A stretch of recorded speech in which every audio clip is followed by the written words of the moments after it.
É... Bom, para a gente começar aqui um pouco, acho que eu começo me apresentando, né, para vocês. Meu nome é Gabriel, eu sou membro aqui do PET Filosofia, que está oferecendo esse aulão para vocês.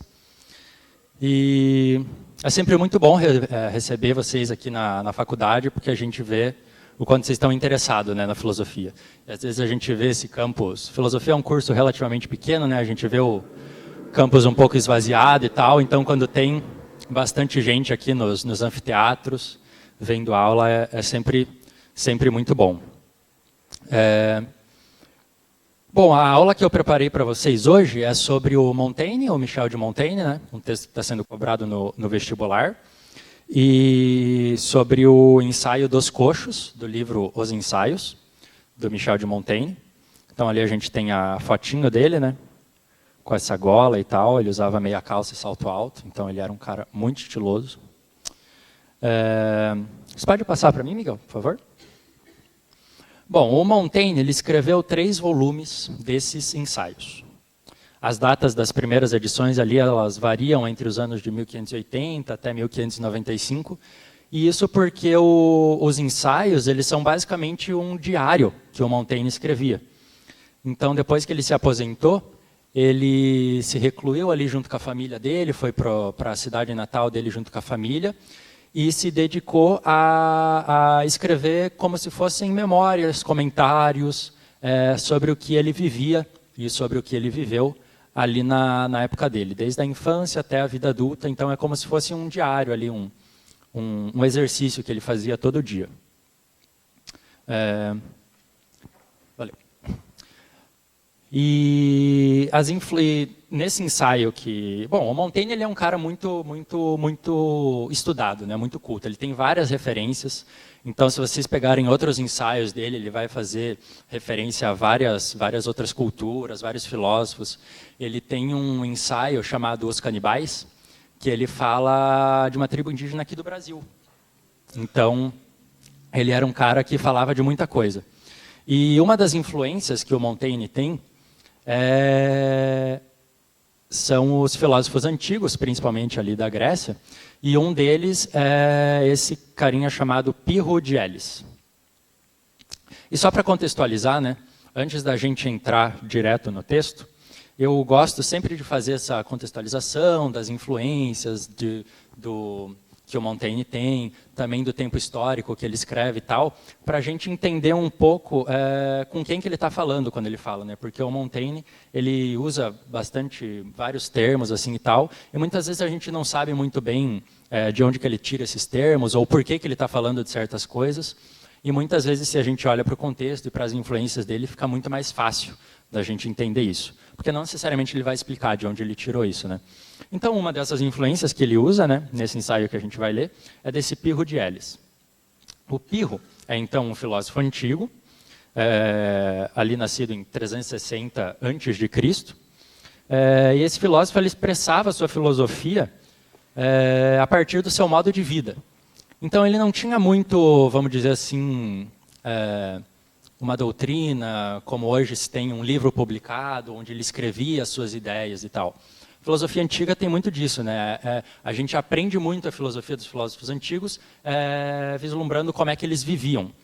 E não é diferente com o Pirro, que vai ser influência para o Montaigne. Então, esse modo de vida do Pirro, ele sempre estava indiferente, impassível, tranquilo, ninguém conseguia tirar ele do sério. Ele nunca se apressava em conclusões, então ele nunca ia falar que ele tem certeza de algo, que ele não tem certeza de algo. E acerca dessas coisas que as outras pessoas iam falar que tem certeza, ele preferia praticar a epoqué e a ataraxia. Eu não sei, aqui infelizmente não tem quadro, né? Mas você pode passar para mim, Miguel, por favor? Epoqué e ataraxia está nesse slide aí, aquelas 2 palavrinhas.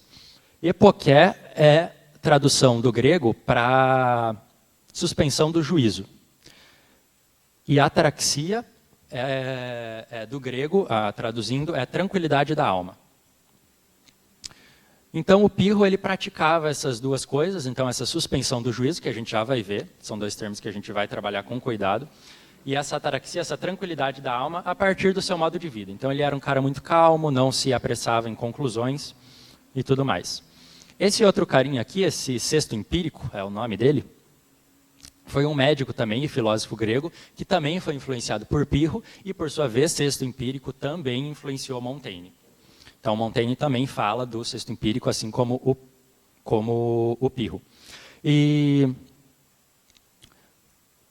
o sexto empírico, ele vai ser esse cara que vai continuar o que o Pirro iniciou. Então o sexto empírico, ele vai conceituar o que é essa forma de vida, que é o forma de vida cética. Então o sexto empírico vai falar ceticismo como uma habilidade de considerar a equipolência das posições contrárias no que diz respeito ao conhecimento dos objetos e suas explicações. Equipolência como algo que tanto vale uma coisa quanto outra. Então, se eu te dou duas opções, uma não é mais valiosa que a outra, elas têm poder igual. Então, por exemplo, se a gente está conversando e eu dou um argumento e você dá outro, a gente não poderia dizer que um argumento é mais forte ou que um argumento é mais fraco, porque eles têm essa equipolência. Então, é essa igualdade entre os argumentos. E devido a essa equipolência, somos levados à suspensão do juízo e depois à tranquilidade da alma. Então, a tranquilidade da alma como uma consequência prática da suspensão do juízo. Então, vocês podem ver que são duas ações, né? Não são conceitos só teóricos, são duas ações. Então, a gente suspende o juízo, não fala nem que algo está certo, nem que algo está errado, e com isso a gente chega a essa ataraxia, que é uma tranquilidade da alma. O princípio básico, então, do ceticismo é o de opor a cada explicação uma equivalente, essa equipolência, porque acredita-se que, assim, deixa-se de ter uma atitude dogmática. Dogmatismo sendo aquela certeza que a gente tem invariável. Então, isso é certo e nada vai mudar a minha ideia de maneira nenhuma. Então, o ceticismo vai contra qualquer tipo de dogmatismo, porque ele tem ele vale da mesma maneira todas as opções, todos os argumentos, né? Então, a gente continua ali nas... Pode mudar, Miguel? Obrigado. A gente continua aqui nas influências, tanto de Pirro quanto de sexto empírico, a gente já conseguiu ver que o cético, ele não nega os fenômenos. Então, o que isso quer dizer? O cético, ele não vai negar, por exemplo, as sensações que a gente tem. Ele vai negar que essas sensações podem ser externas a nós mesmos. Então, por exemplo, o cético, ele não vai negar que quando eu falo eu sinto, ou deixa eu pensar, eu vejo que chove lá fora, ele não vai negar que isso é uma sensação válida. O que ele vai negar é a extensão dessa sensação, ou seja, dessa proposição eu sinto ou eu vejo que chove lá fora, para efetivamente chove lá fora. Existe uma diferença aí, no eu vejo e no efetivamente acontece. Os céticos, eles não vão negar esse eu vejo, esse eu sinto, esse eu ouço. Eles vão negar que isso seja estendido para uma verdade absoluta. E isso é muito comum, por exemplo, na religião. Vamos pensar assim, digamos que eu seja um cara religioso e eu sinto que Deus existe. Uma coisa é eu sentir que Deus existe e que Deus efetivamente existe no mundo. Entende essa diferença? Que para Deus efetivamente existir no mundo, ele teria que ser uma experiência para todos. E nem todos têm essa mesma experiência, mas isso não nega que eu acredite em Deus como esse fenômeno. Então o cético, ele não nega o fenômeno, mas sim assentimentos não evidentes sobre esses fenômenos, que é isso que a gente estava vendo agora. Não nega que eu vejo a chuva, mas nega que eu diga que a chuva é um fato que realmente existe na realidade. O cético, ele nem mesmo afirma a negação. O que isso quer dizer? O cético, ele não vai afirmar que ele nada sabe. Então, ele não vai falar com um ponto final. Eu não sei. O verdadeiro cético, ele vai fazer perguntas. Então, ele vai falar, o que eu sei? É possível eu entender isso? É possível minha razão compreender isso? Então, o cético sempre vai se caracterizar pelo ponto de interrogação no final da frase.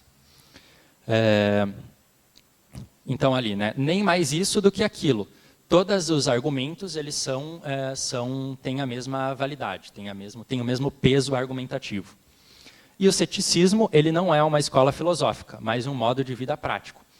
E isso é fácil de entender, né? Porque o cético, ou uma escola filosófica, ela se forma por dogmas. Então, ela precisa afirmar certas coisas para se tornar uma escola filosófica. Uma escola que eu digo uma tradição, né? Não necessariamente um lugar físico. Para ser uma escola filosófica, precisa se comprometer com certas afirmações. O cético ele não se compromete com nenhuma afirmação. Então, não existe efetivamente uma escola ceticista, uma tradição ceticista, mas modos de argumentar ceticista. Então, a gente tratou um pouquinho aí das influências do Pirro, né? Principalmente para a gente vão importar do Montaigne, perdão, mas principalmente para a gente vão importar a influência que o Pirro exerceu e que o Sexto Empírico exerceu, então que o ceticismo como um todo, vamos colocar assim, exerceu no Montaigne. Agora, eu gostaria de falar com vocês um pouquinho sobre o contexto do que o Montaigne estava ali vivendo, que é o século XVI. E o século XVI, ele é muito legal de ser tratado, porque ele é cheio de mistério, ele é cheio de bruxaria, ele é cheio de astrologia, alquimia. Então é muito legal tratar dele, porque a gente vê esses outros tipos de racionalidade que a gente não está acostumado hoje em dia. Então ali no século XVI, o mistério e o segredo como valores da racionalidade da época, ou seja, quanto mais fechado o conhecimento, mais se está perto da verdade. Quanto mais difícil é para se chegar no conhecimento, considera-se que esse conhecimento está mais enraizado no mundo. Então, mais próximo da verdade ele está. Então, ali a gente pode ver, né, essa pintura ali do Francisco Goya, que não é da época do Montaigne, é um pouquinho mais para frente, mas que ele pinta justamente pensando nesses tempos que já se foram, né? Então, as bruxas ali, ali em cima, né, voando, fazendo o sacrifício delas, e o homem comum tendo que andar coberto ou se cuidando, né, ali da noite. Então a gente pode ver que essa noite do século XVI era sombria, cheia de bruxas e demônios e repleta de mistérios e segredos. Diferente da noite, por exemplo, ali do final do século XVIII, que é uma noite mais amena, mais amigável, marcada pela racionalidade, pelo progresso, propicia ao flerte e as caminhadas em uma brisa gostosa ali durante a noite.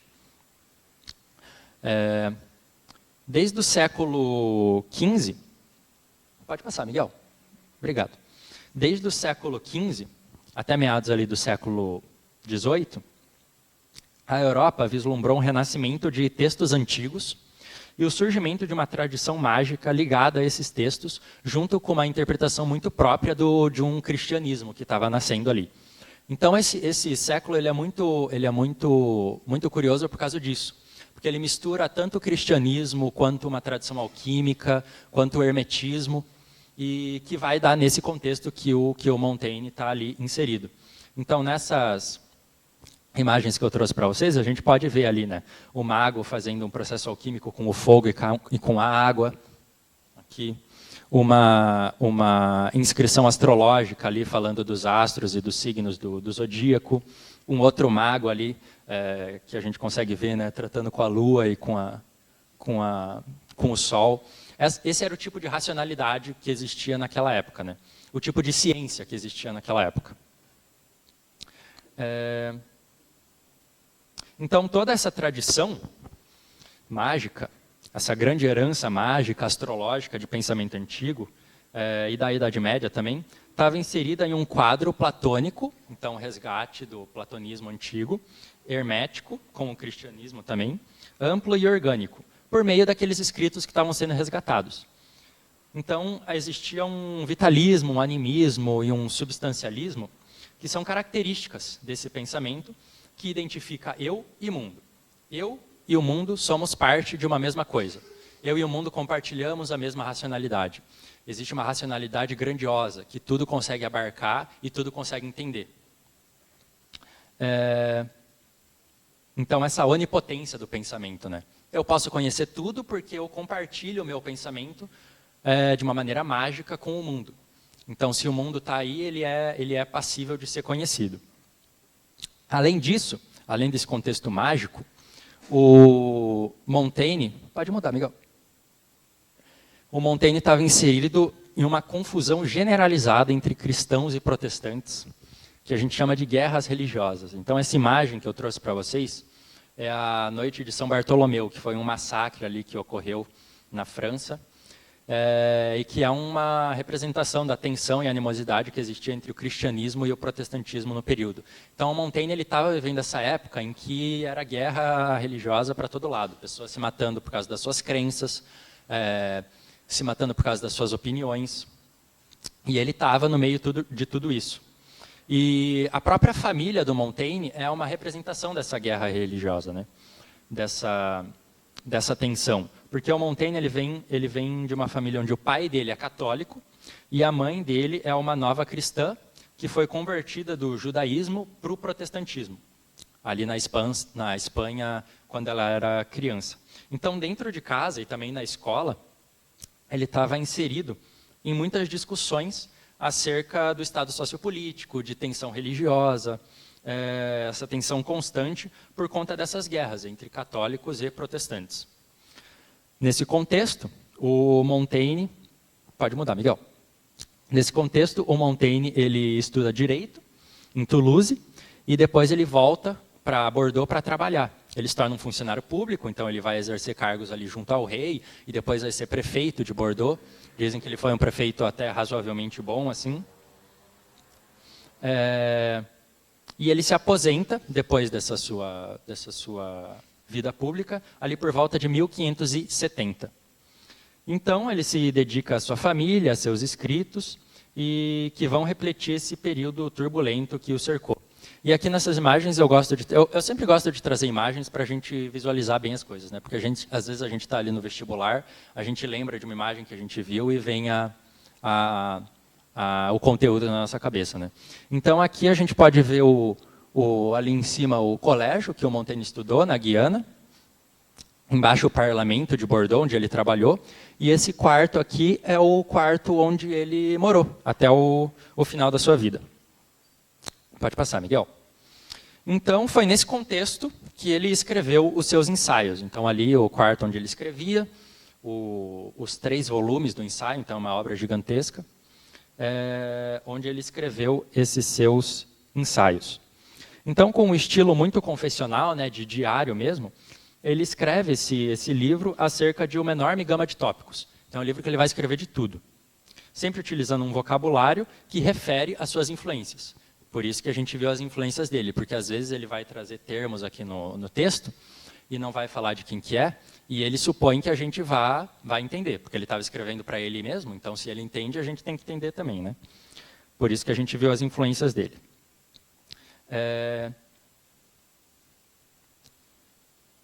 Ok. E ele vai sempre também enfatizar essa relatividade do intelecto humano. Ele não vai falar que o ser humano, a razão humana, consegue entender tudo, mas que ela consegue entender com sorte alguma coisa. Então ele vai sempre relativizar essas conquistas culturais do ser humano e da razão de uma maneira bem radical, que vai jogar um balde de humildade na natureza humana e no seu espaço privilegiado que ocupa dentro do cosmos. E é nesse contexto que ele escreve o Dos Cochos. Agora entrando no texto mesmo, né? Agora que a gente já entendeu o contexto dele e as influências que ele tem. O Montaigne, no início do capítulo, só uma perguntinha, vocês conseguiram acesso ao texto? Vocês conseguiram ler ele? Sim? Ok. O modo que eu montei essa aula foi, a gente vai ler o texto junto. Então eu trouxe citações para a gente ir lendo e conversando sobre elas. Então se você não deu tempo ainda de ler, tudo bem, mas se vocês leram, até mais legal. Mas, então, até por isso, se vocês tiverem dúvida de algum trecho, alguma coisa no meio da aula, não hesitem em levantar a mão e me perguntar antes que a gente avance. Vai ter um tempinho ali para a gente tirar dúvida no final da aula, mas se vocês tiverem dúvida no meio, pode me acenar que a gente já tira. Então, Montaigne, no início do capítulo dos Cochos, ele faz alusão a uma reforma do calendário, que diz ele aconteceu há 2 ou 3 anos. Uma reforma que introduziu o calendário gregoriano na França em dezembro de 1582. Então você vê, né, uma reforma que vai mudar a medida de tempo das pessoas que moram ali na França naquele momento.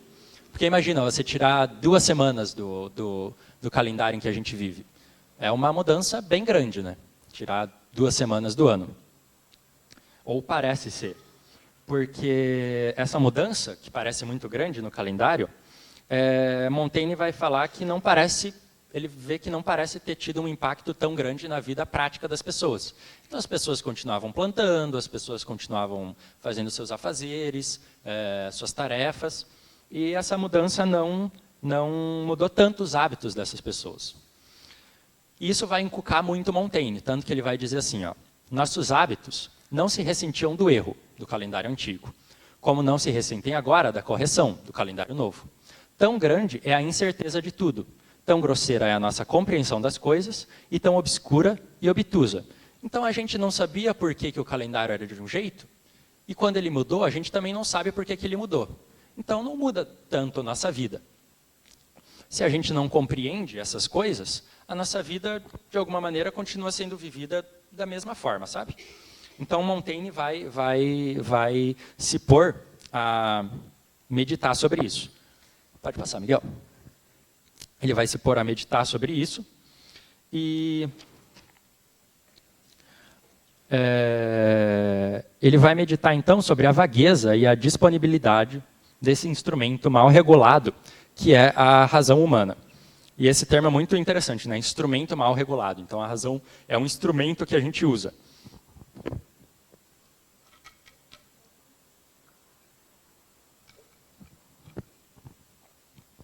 E esse instrumento, ele é mal regulado. Quando ele fala sobre a vagueza e a disponibilidade desse instrumento mal regulado, que é a razão humana, pelo menos quando eu lia, não ficava muito claro esse termo de disponibilidade. Mas daí eu fui procurar e o termo em francês que ele usa é libre, que é literalmente livre. Então ele fala que a nossa razão, ela possui uma tal liberdade que ela anda para todos os lados. Então, se ela quiser, ela vai para esse lado com esse argumento, se ela quer, ela vai para esse lado com esse argumento, e ela não presta conta sobre para qual lado ela foi. Ela só vai, porque ela é livre. Então, é isso que ele quer dizer com vagueza e disponibilidade da razão. Ele continua, né? Vejo comumente que os homens, em lugar de atentar para a realidade dos fatos, se divertem com lhes buscar as causas. Então, aquilo que a gente estava falando lá dos antigos também, né? Às vezes, a gente não atesta nem que uma coisa existe, mas já começa a procurar as causas do porquê aquela coisa existe. Então, no exemplo religioso, de novo, a gente não sabe nem efetivamente se Deus existe, com certeza, mas a gente já começa a procurar por que ele existe, qual que é a ação de Deus no mundo, quais são as consequências de Deus existir, mas a gente nem mesmo conseguiu atestar se ele existe ou não. Então eles deixam as coisas, as próprias coisas, e correm para as causas. Mas essas causas não são realmente importantes para a gente que vive no dia a dia. Daí ele fala, né? É o vinho ou a comida melhor se sabe como se fabrica? Não necessariamente.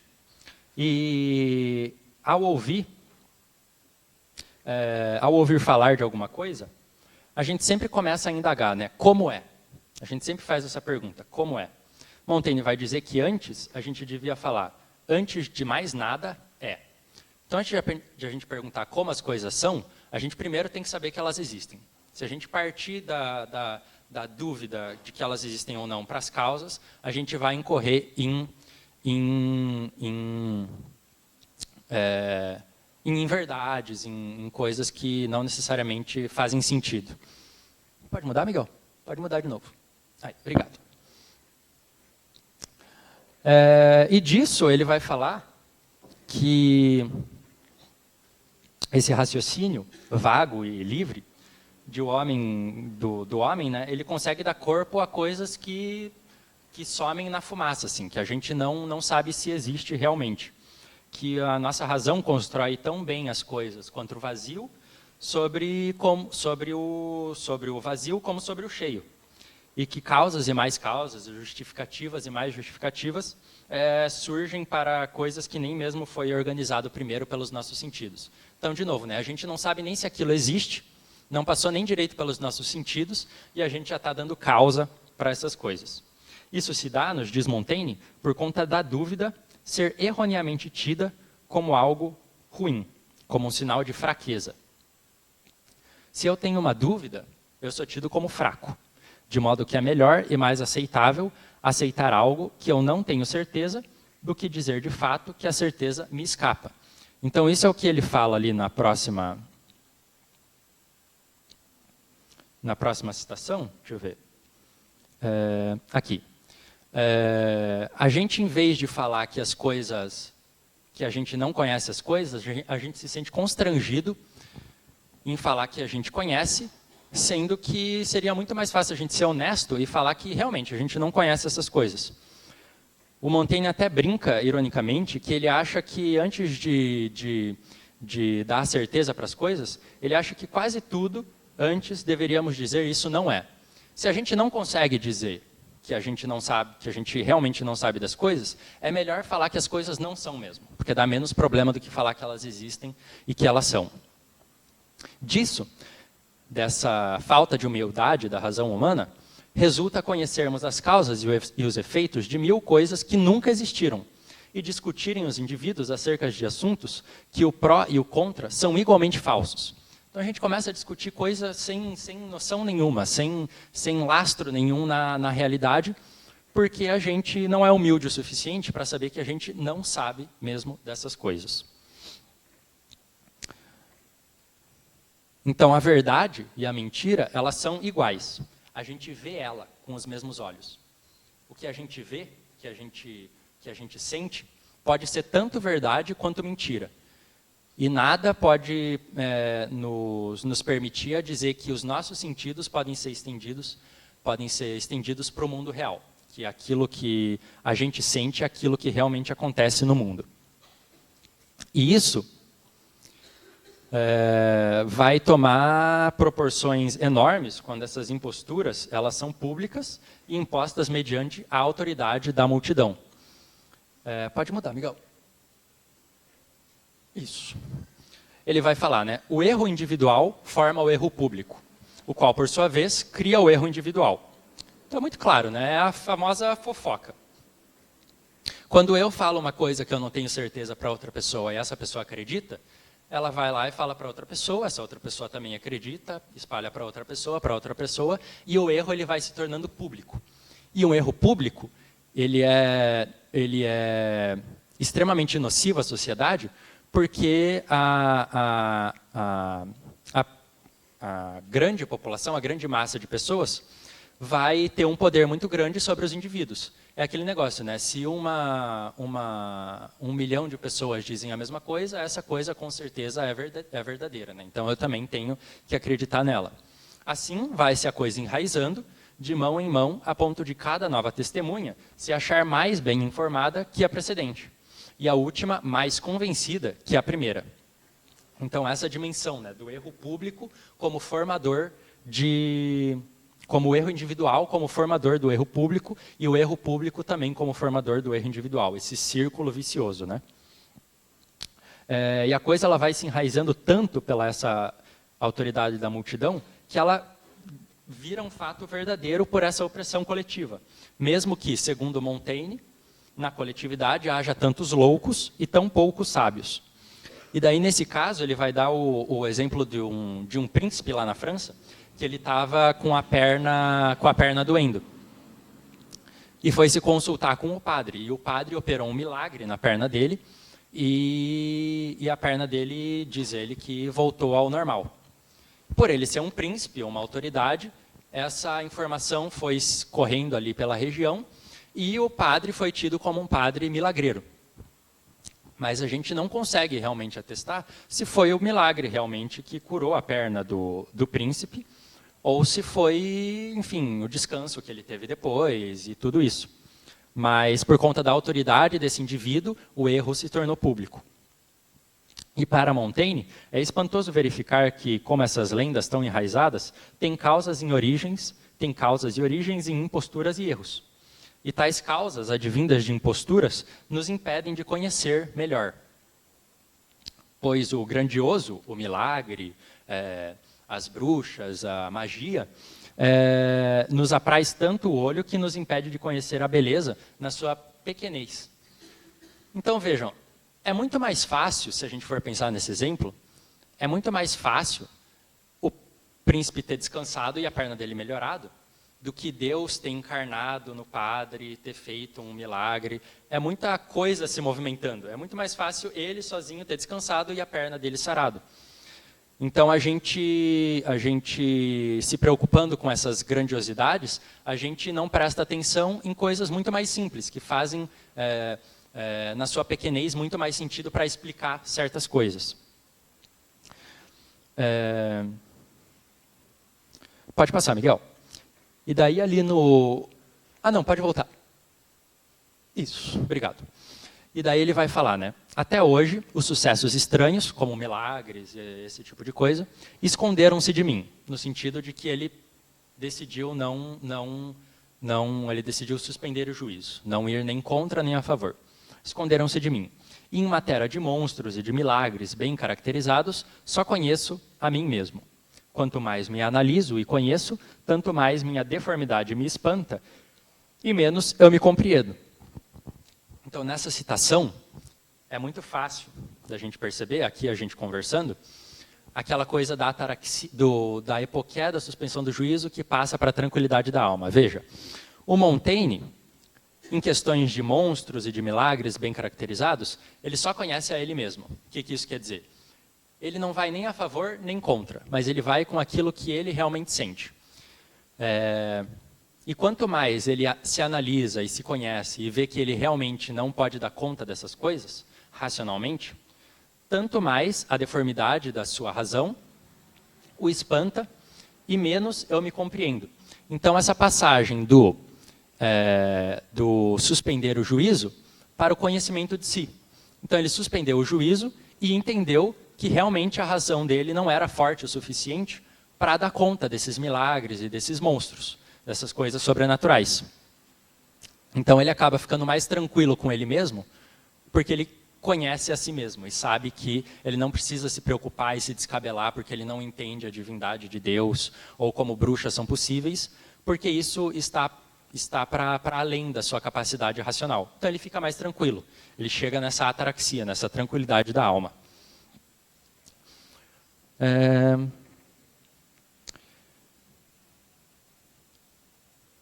Então esse milagre, né? Esses milagres, essas monstruosidades, o Montaigne vai falar que são muito mais uma confirmação de um erro público, como a gente viu ali no caso do príncipe, do que qualquer outra coisa. Pode passar, Miguel. E em numerosos outros casos, cujas essas causas escapam ao nosso conhecimento, como ele já atestou ali, eu acho que devemos suspender nosso juízo, a favor ou contra. O que isso quer dizer, suspender o juízo? A gente não vai nem negar e nem falar que existe. A gente só vai falar, olha, eu não consigo julgar, eu suspendo o meu juízo, eu deixo ele em suspenso, deixo ele separado. Então, essa é a questão que ele tá trazendo aqui, né? Eu até grifei ali porque esse é o conceito que vai permear o texto inteiro, essa suspensão do juízo. Que certas coisas escapam à nossa razão e que é muito mais humilde e saudável a gente realmente atestar que a gente não conhece certas coisas, que é impossível conhecer certas coisas de fato. Pode passar, Miguel. E daí ele vai falar também ali, né? Muitos abusos se engendram no mundo, talvez todos, do fato de nos ensinarem a não manifestarmos nossa ignorância e a aceitarmos que não podemos e aceitarmos o que não podemos refutar. Então, o que a gente pode trazer a partir desse parágrafo, né? Antes de expressarmos certezas e convicções, seria melhor a gente dizer parece-me que. Ou então, iniciar nossas falas, em vez de iniciar com eu tenho certeza ou eu sei que, a gente podia iniciar nossas falas com talvez, pode ser assim, até certo ponto é assim, dizem que é assim, eu percebo que é assim. Então, existe aí um vocabulário cético sendo empregado. O ceticismo, como a gente viu, ele é um modo de vida prático. E ele se expressa a partir do vocabulário. Do vocabulário que não se prende a certezas. Mas sempre que vai fazer esses argumentos, sempre traz esse talvez, esse até certo ponto, ou eu sinto que, eu ouço que, eu vejo que. E, sobretudo, na educação das crianças, a educação das crianças deve se dar a partir dessa dúvida e desse vocabulário. Devemos ensinar as crianças antes a conviver com a sua dúvida, e aí elas vão buscar, por curiosidade, entender outras coisas, do que falar que isso aconteceu desse jeito, ou isso é desse jeito, ou isso mais isso é isso. A dúvida é muito mais saudável para a razão, e a ignorância não é um mal que deve ser extirpado do ser humano. Ele vai falar, né? A ignorância, isso que a gente muitas vezes valora como algo ruim, não é avessa à ciência, mas pelo contrário, é amiga da ciência. E a gente tem essa noção, né? De que a ciência, ela fala das coisas mesmo, ela fala da verdade. Então, o que a ciência diz não pode ser contestado. Mas, na verdade, não. O Montaigne ele vai falar... Pode passar, Miguel. Ele vai falar justamente isso nessa citação que eu trouxe aqui. Ó. A admiração é a base de toda a filosofia.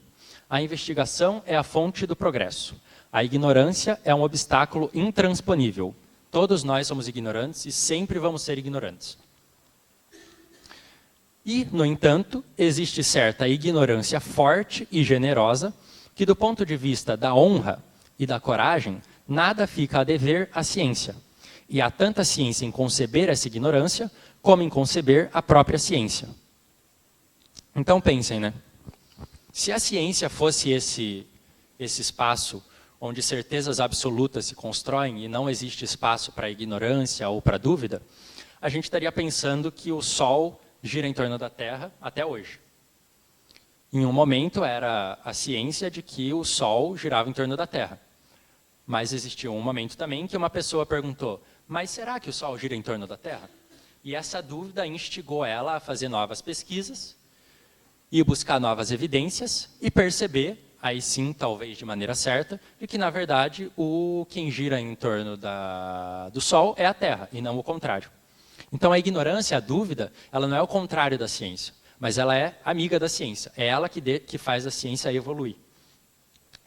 Em questões espirituais e de religião, a razão também se mostra frágil, assim como na ciência. Então ele vai falar, né, não há problema em acreditar em Deus. O próprio Montaigne era um homem religioso. Mas disso, para buscar suas causas de maneira racional, é um grande salto em um abismo de incerteza.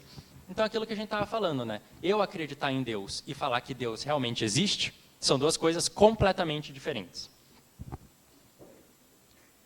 Porém, acredita-se com muito mais facilidade no que é obscuro, seja em matéria de ciência ou de Deus e de bruxas.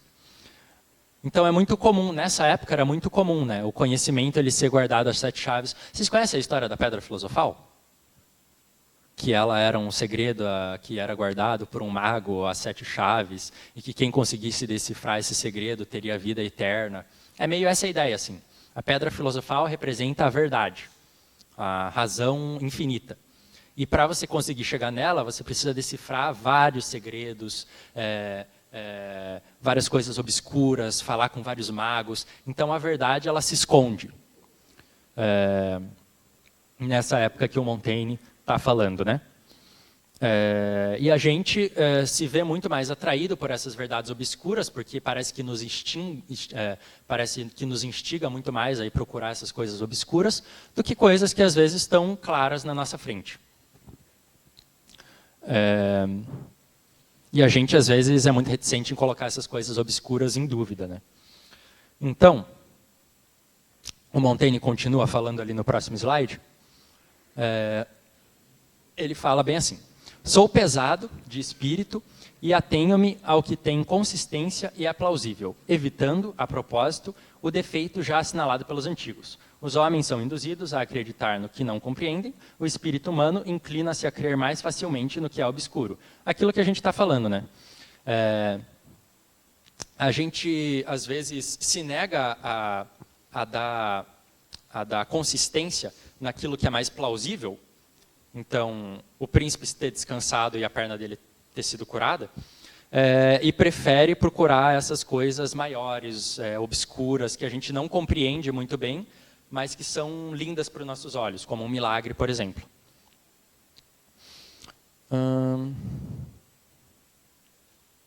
Em questões espirituais é a mesma coisa, e essas questões, ele fala, né, sou pesado de espírito. Essas questões espirituais, elas pesam no nosso espírito. Elas deixam a gente mais pesado e nos impedem de seguir questionando, de seguir progredindo nas nossas questões. Então, né, os homens eles são induzidos a acreditar no que eles não compreendem, como a gente está entendendo aqui. E o espírito humano inclina-se a crer mais facilmente, naquilo que a gente viu, no que é obscuro. Mas daí a gente pode se perguntar, né?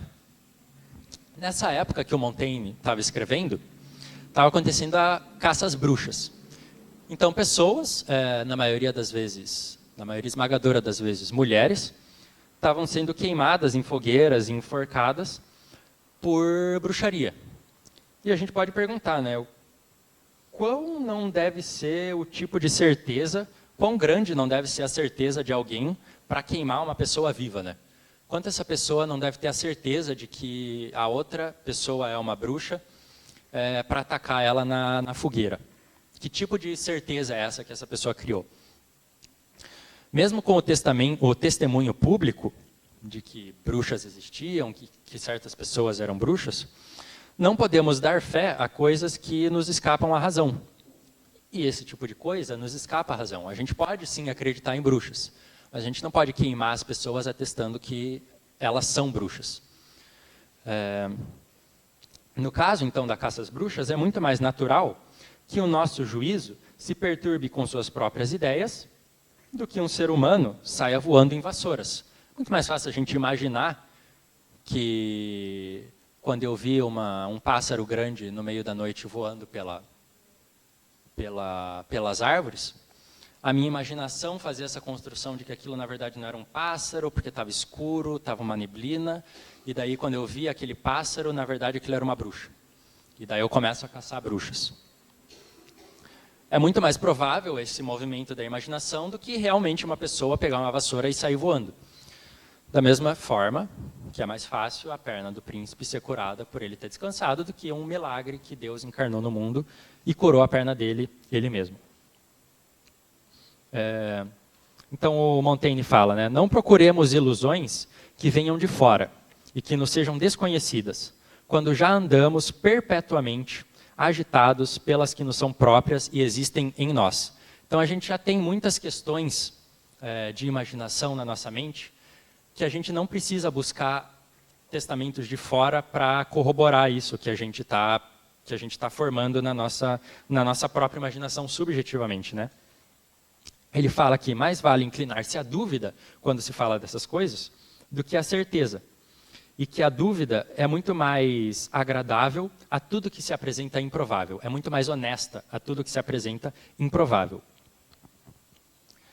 E é sempre possível, em casos desse tipo, de milagres e de bruxarias, enfim, chegar a mais de algum argumento. Então a gente dá vários argumentos para corroborar que bruxas existem ou que Deus existem. É só ver o quantas hoje em dia, né? Quantas vertentes do cristianismo existem, né? Então existe só um Deus, daí as vertentes variam e todas essas vertentes variam em relação a essas causas.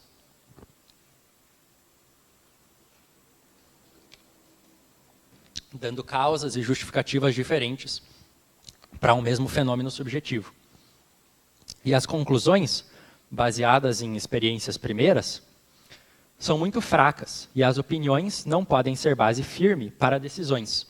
Opinião não pode ser base firme para decisão. Opinião não pode ser base para queimar bruxas. opinião subjetiva não pode ser base para passar a legislação. É muito fácil a gente ver hoje em dia, né? A gente vê desses debates na política, no Congresso, muito pautados em opiniões pessoais, opinião de que algo seja pecado, por exemplo, para pautar agendas que não valem para todo mundo. Mas as pessoas supõem que a opinião subjetiva vale para todos e, por isso, precisa ser universalizada em termos de legislação. E deve-se reconhecer, voltando para o Montaigne, que os próprios vícios e fraquezas, deve-se reconhecer os próprios vícios e fraquezas, e não se envergonhar de, no final, dizer não sei, ou o que eu sei. A incapacidade de proferir essas duas palavrinhas, né, o não sei, nos levam ao exemplo dos coxos, que agora a gente chega ao título do texto, né? Que até agora o Montaigne não falou dos coxos, mas é o título do texto. Na França, nessa época, falando do exemplo dos coxos, existia uma ideia muito, enfim, enfadonha, de que pessoas com a perna amputada eram melhores de cama, transavam melhor. Porque era menos sangue, o sangue coagulava para lugares, enfim, melhores para esse tipo de ocasião, ou então, aí, né, multiplicando as causas. Ou então, por elas não terem a perna, elas se moviam de determinada maneira na cama que causava mais prazer e tal. Então existia essa crença de que de que os coxos transavam melhor. Então, como a gente viu aqui, como eu trouxe um pouquinho, né, diversas explicações aparecem para explicar melhor esse amor dos coxos. Mas, pode passar, Miguel. Mas todos esses exemplos, pode voltar. Todos esses exemplos que a gente viu confirmam o que o Montaigne disse a princípio, que a procura da causa se antecipa, por vezes em nós, à contestação do resultado. E isso vai tão longe que chegamos a julgar não o que existe, mas o que não existe. Gente, chega até a ser enfadonho dizer que só porque as pessoas não têm perna, elas, né, são melhores de cama. Mas esse foi o erro que foi se tornando público. E a gente procurou a causa para explicar esse erro público antes de ir lá e averiguar se isso realmente acontece. É óbvio que era uma mentira, né, que isso não era 100% dos casos. Mas por conta dessa crença, começou a se dar várias causas, antes mesmo de procurar o fato efetivo. Atestar se o fato era realmente verdadeiro. Então, essa afoiteza, pode passar, Miguel.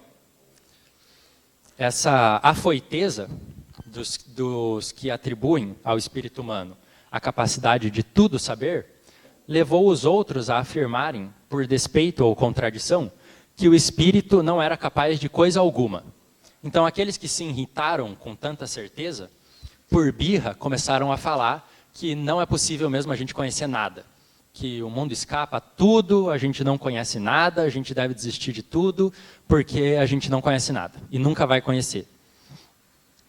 Estes exaltaram ao extremo a ignorância, como aqueles outros também glorificaram absurdamente a ciência. Então, Montaigne fala aqui que, de um lado, a gente tem aqueles que não querem saber de nada, que não querem procurar nada, que não são curiosos. E, de um outro lado, a gente tem pessoas que não têm dúvida nenhuma, que são certos de tudo e que têm certeza de tudo. Montaigne vai se colocar no meio. Ele fala que é possível conhecer a verdade, sim, mas que ela tem que ser buscada de maneira muito cuidadosa, de maneira muito lenta, de maneira trabalhada e a partir de um exercício cético, sempre fazendo perguntas, sempre colocando interrogações no final das afirmações e que entre um que não quer saber de nada e o outro que tudo sabe, Montaigne, então, ele vai nos convidar a nem afirmar que nada, nem afirmar que tudo, pode passar, Miguel, mas afirmar a pergunta: o que sei eu? Ou o que sei eu, né? Então, entre aqueles que exaltam a ignorância e aqueles que glorificam absurdamente a ciência, Montaigne nos convida a dizer que sei eu, que é o resumo da atitude cética, da atitude crítica e daquilo que o Montaigne convida a gente a fazer no nosso dia a dia. Não cair em conclusões de maneira muito apressada, mas se demorar um pouco em pensar naquilo que a gente acredita, pensar naquilo que a gente está querendo impor aos outros, que muitas das vezes a gente está querendo explicar coisas que nem mesmo a gente sabe se são verdades ou não. Pode passar, Miguel. Era isso que eu tinha então um pouco para apresentar para vocês. A gente leu vários trechos do texto, né, desde o parágrafo 1 até o 21. Mas eu vou abrir para dúvidas aqui para vocês, para a gente conversar um pouco sobre esse texto, porque por mais que ele seja, eu acho que ele é o texto mais curto desse vestibular, ele tem muita coisa para a gente conversar, e eu acho que a gente pode, então, abrir esse espaço para a gente dar uma conversada e vocês tirarem essas dúvidas para gabaritar filosofia no vestibular. Podem fazer perguntas. Obrigado.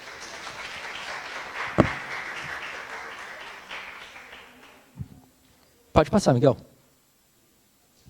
Aí, meu contato, se vocês quiserem depois tirar dúvida online, também pode tirar. Mas façam pergunta, gente, que aqui é o espaço para a gente dar essa conversada também. Aqui. Oi.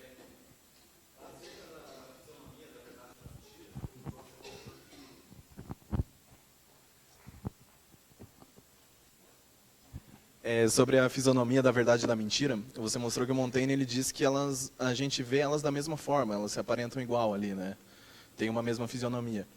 Mas como a gente, enquanto humanidade, tem essa tendência para produzir e disseminar o falso, é certo dizer que o nosso espírito, por ele estar mais inclinado para a mentira se torna mais atrativa para a humanidade, por mais que ela tenha essa mesma fisionomia que a verdade?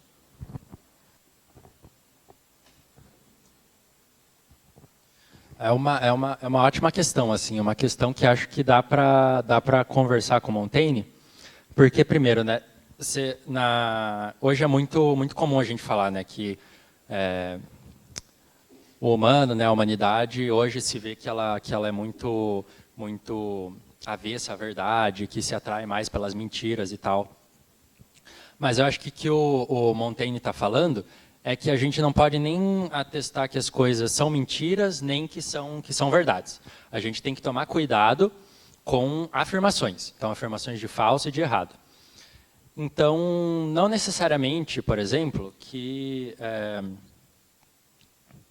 vou usar o exemplo religioso de novo, né? Não necessariamente que Deus existe ou que Deus não existe. Mas você não pode começar a atestar que Deus existe ou não existe, por exemplo, porque as pessoas à sua volta estão falando que ele existe, então você, de uma maneira não crítica, vai falar, todas as pessoas falam que Deus existe, então ele realmente existe.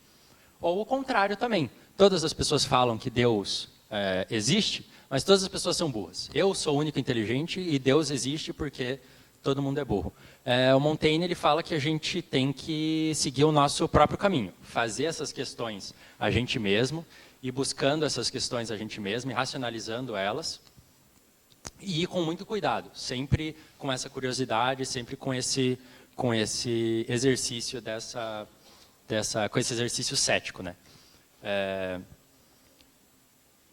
Então, eu não sei se ele diria que a gente, o Montaigne, né, agora, se ele diria que a gente é mais atraído pela mentira.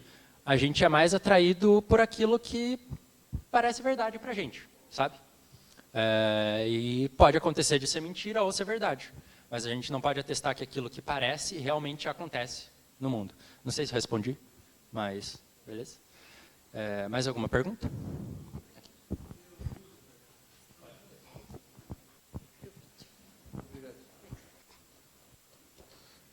Eu queria fazer uma pergunta aqui, relacionada assim, que eu vejo assim que se tem alguma relação com o Sócrates e com o estoicismo também, né? Toda essa teoria que ele escreveu.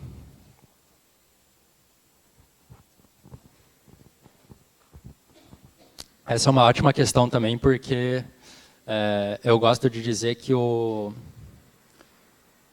que o Montaigne é o Sócrates rock and roll, entendeu?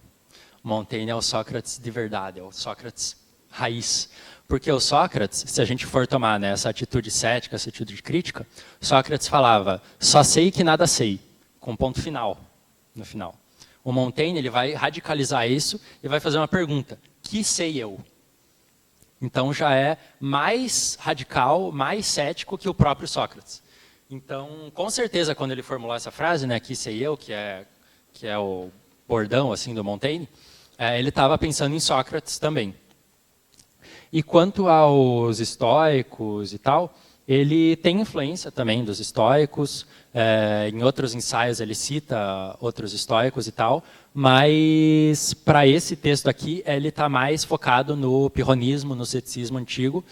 Mas sim, ele era um cara que lia muito, que conhecia muito das coisas, então ele também tem com certeza influência dos estoicos. Até nas notas de rodapé aqui, ele tem algumas citações que ele faz a Sêneca, a Cícero e tal, que são de outras tradições, né? Então, com certeza, ele tem essas leituras e essas referências. Mas o que importa para nós na hora do vestibular é o ceticismo, o pirronismo e tal. E isso que a gente tem que ter em mente. Legal? Mais alguma, gente? Aproveitem.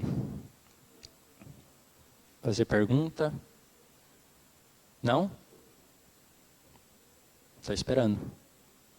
Ok.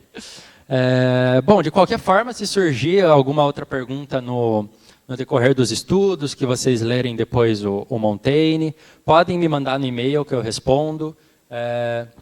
E não se sintam, enfim, desencorajados. Podem perguntar que vai dar tudo certo no vestibular. Essas aulas ajudam a gente por causa disso. Bom, então acho que era isso. E a gente pode dar uns 5 minutinhos, Miklos? A gente dá uns 5 minutinhos, então, para vocês tomarem uma água e tal, e daí a gente volta.